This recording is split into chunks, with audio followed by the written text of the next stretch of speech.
Kina Katie ang dila sa totoong third party. Magsasalita ako ngayon, kasi sobra na ang sinasabi ng mga tao. May nabasa ako, hindi ko nasasabihin ang exact words niya, pero dinadamay na yung buong pamilya ko, umpisa ni AJ Revol habang hinihingal at naglalakad sa Canada na super lamig daw. Kahit nga kasi anong paliwanag at kahit nabanggit na ni Kylie Padilla na hindi talaga siya ang third party sa kanilang hiwalayan ni Alger Abrenica, hindi pa rin tinitigilan ang sexy star. Tinatawag siyang kabit, homewrecker, mang-aagaw, makasalanang babae, haliparot etc. Pero sumusumpa si AJ na wala siyang nilokong tao o inagrabyado. Nilinaw niya na hiwalay na ang mag-asawa nang pumasok siya sa eksena. In fact, matagal daw siyang niligawan ng aktor na nakilala niya nang gawin nila ang pelikulang Nerissa. Sa umpisa raw ay, Kuya, pa ang tawag niya rito pero hindi nagtagal ay niligawan na siya ni Aljur. Dahil inosente raw siya hindi niya alam na tinatago pala ang ganun kaya sa isang interview inamin niya na nanliligaw ang aktor. I swear to God, mamatay man ang buong pamilya, wala kaming nilokong tao, sumpa niya. So, ang sinasabi ko lang dito, di baling tawagin nyo na akong K-but and all, siguro yun ang tingin sa akin ng ibang tao dahil kasal nga si Aljur, pero I swear to God, ikamatay man ng pamilya ko ngayon, mamatay man ang buong pamilya ko ngayon, nag-start yung relationship namin nang wala kaming nasasaktan. Wala kaming nilokong tao. Ganoon nag-start yung relationship namin, pag-uulit ng anak ng aktor na si Jeric Revol. Dagdag pa niya, ayokong mag-name drop pero kilala ko kung sino yung totoong babaeng involved talaga sa panloloko nilang dalawa sa relationship nila, sabi pa niya.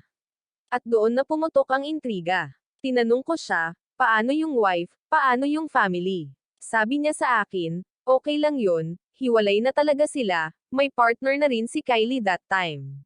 So, nag-go ako, kwento pa ng sexy star habang naglalakad nga sa malamig na klima ng Canada kung saan sila nagbabakasyon ng aktor, wala kaming nilokong tao, ikamatay man ng pamilya ko, wala kaming nilokong tao, ulit niya pa. Ilang beses niya ring inulit na kilala niya ang girl na naging dahilan ng pagkawasak ng relasyon ng mag-asawang Alger at Kylie. Kina Katie raw ang dila niyang pangalanan ito pero napigilan niya pa rin. Pakiusap niya rin na tigilan na ang pangbabash sa kanya at maging kay Kylie. Tama na guys ang pambabash. Saka pakinggan niyo si Kylie. Tama na yung pagtatag sa kanya, nananahimik yung tao, ini-stress niyo. Ini-stress niyo lahat. Alam niyo kung sino ang atakehin niyo. Yung talagang taong gumawa ng kasalanan sa kanila. Saka enough na please, enough na doon sa mga baby issue and buntis and all.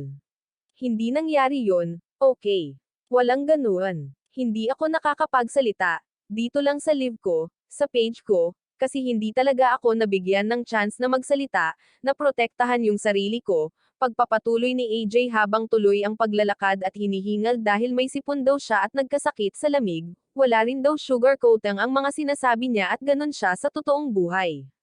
Pinipilit siya ng ibang followers na mag-name reveal ng sinasabi niyang totoong third party pero wag na raw. Sinabi rin niyang last July 2022 lang din sila naging official ng aktor. Sana ay makatulong ang paglilinaw ni AJ sa kanilang pelikulang Sog-Apa ni Alger na ipalalabas sa Viva Max. Philippine latest news updates, please click like, share, subscribe and hit the notification